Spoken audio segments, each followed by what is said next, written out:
एक बार की बात है, किसी राज्य में एक राजा था जिसकी केवल एक टांग और एक आंख थी। उस राज्य में सभी लोग खुशहाल थे क्योंकि राजा बहुत बुद्धिमान और प्रतापी था। एक बार राजा को विचार आया कि क्यों ना खुद की एक तस्वीर बनवाई जाए। फिर क्या था, देश विदेशों से चित्रकारों को बुलवाया गया और एक से एक बड़े चित्रकार राजा के दरबार में आए।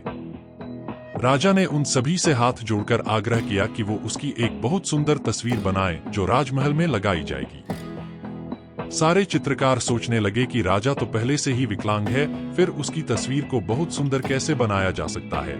ये तो संभव ही नहीं है, और अगर तस्वीर सुंदर नहीं बनी तो राजा गुस्सा होकर दंड देगा।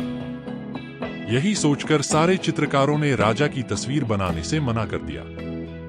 तभी पीछे से एक चित्रकार ने अपना हाथ खड़ा किया और बोला कि मैं आपकी बहुत सुंदर तस्वीर बनाऊंगा जो आपको जरूर पसंद आएगी। फिर चित्रकार जल्दी से राजा की आज्ञा लेकर तस्वीर बनाने में जुट गया। काफी देर बाद उसने एक तस्वीर तैयार की जिसे देखकर राजा बहुत प्रसन्न हुआ और सारे चित्रकारों ने अपने दांतों तले उंगली दबा ली। उस चित्रकार ने एक ऐसी तस्वीर बनाई जिसमें राजा एक टांग को मोड़कर जमीन पे बैठा है और एक आंख बंद करके अपने शिकार पे निशाना लगा रहा है। राजा ये देखकर बहुत प्रसन्न हुआ कि उस चित्रकार ने राजा की कमजोरियों को छिपाकर कितनी चतुराई से एक सुंदर तस्वीर बनाई है। राजा ने उसे खूब इनाम दिया। तो मित्रों, क्यों ना हम भी दूसरों की कमियों को छुपाएं, उन्हें नजरअंदाज करें और उनकी अच्छाइयों पर ध्यान दें।